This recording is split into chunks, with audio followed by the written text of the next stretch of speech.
Olá, sou Paulo Eduardo e nós estamos chegando para mais um estudo aqui no canal Minuto Missionário. Seja muito bem-vindo.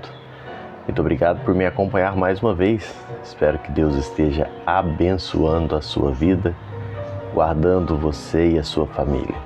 Eu quero, nesse momento, convidá-lo a me acompanhar em mais um estudo. Vamos juntos? Nós hoje vamos estudar versículos 10 a 12 do capítulo 25 de Atos dos Apóstolos. Paulo está vivendo aquele momento em que ele é colocado diante de Festo.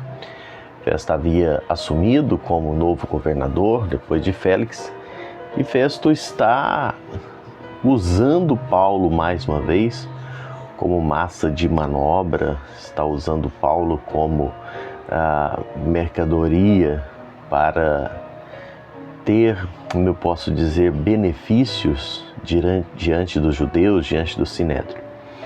E Paulo se vê numa situação meio delicada. E nesse momento, Paulo afirma com firmeza, ele declara com firmeza o seu desejo de ser julgado por Nero. Os versículos 10 a 12, Paulo usa as suas prerrogativas de cidadão romano e ele afirma que deve estar diante do tribunal de César. Era uma forma de expor o desejo de ir para Roma para ser julgado ali.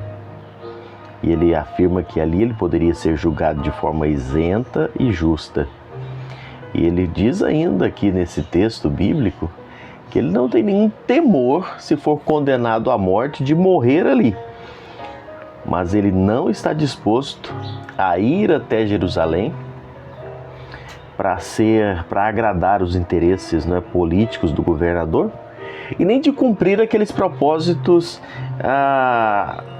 inconfessos dos judeus. Nós já estudamos aqui que na verdade eles queriam era matar Paulo, pegar ele na rua mesmo e matá-lo. Então ele afirma assim, e eu fico pensando o que levou Paulo a apelar para César. Festo estava já certo que Paulo era inocente, ele poderia soltá-lo. Paulo poderia ser julgado ali na frente dos judeus e ser condenado. Mas o que leva então ele com essa proposta de ser julgado por César e não em Jerusalém? Kistemaker, comentando isso, ele afirma que Paulo pesou suas opções e temeu.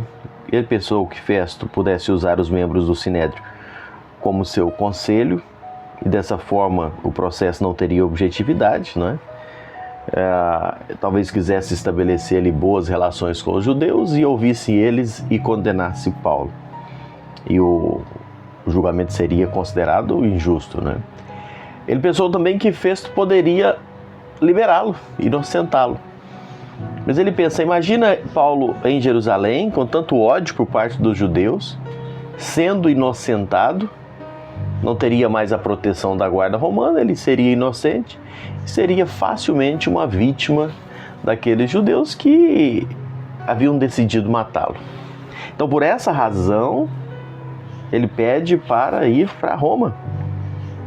Ele não titubeou, ele falou, olha, me leva para Roma, eu quero ser julgado diante de César.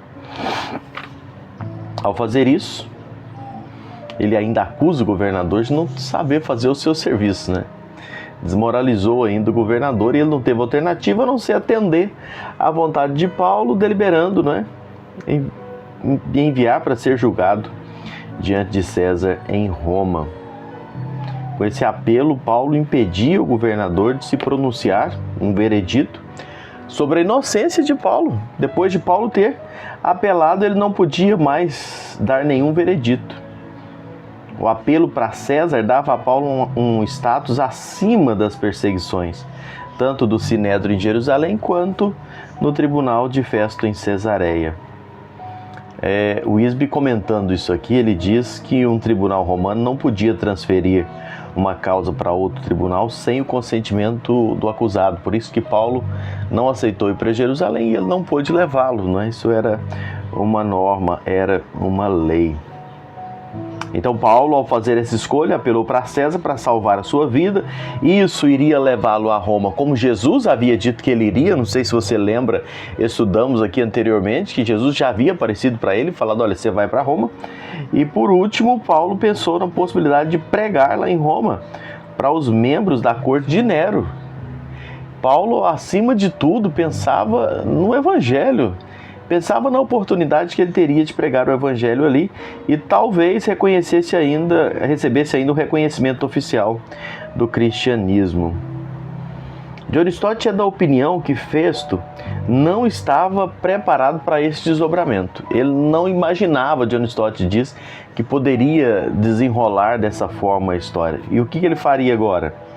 Ele não podia condenar Paulo, temia infringir a justiça romana, não podia soltá-lo para não ofender os judeus, não é? E ele fica nessa situação, tem que mandar ele para Roma e ainda ser visto pelo imperador, por Nero, como incompetente porque não deu conta de resolver o problema. Enfim, Paulo toma uma decisão parecendo loucura, porque lá ele poderia ser condenado à morte lá em Roma. Mas Paulo sabia o que estava fazendo. Paulo tinha uma direção clara do Senhor. Paulo estava sabendo do propósito dele e, acima de tudo, desejoso de ir para Roma para pregar o Evangelho lá, para a corte de Nero. Parece difícil de pensar, não é?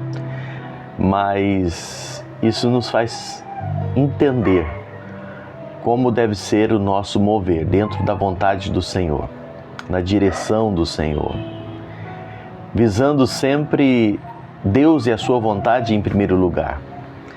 Paulo, quando apela para ir para Roma, a maior e primeira preocupação com Paulo não é com a sua própria vida, mas de estar onde Deus diz que ele deveria estar, quando apareceu-lhe, e disse que ele ia pregar em Roma. Nossa vida e nossas decisões precisam sempre colocar Deus em primeiro lugar. Nós precisamos ter esta visão, escolher estar aonde Deus quer que nós estejamos, porque ali seremos úteis, bênção, e cumprir o propósito de Deus é sempre a melhor coisa que nós podemos fazer. Deus te abençoe, obrigado por me acompanhar. A gente segue aqui estudando um pouco mais dessa história que está relatada em Atos e é sempre bom a sua companhia.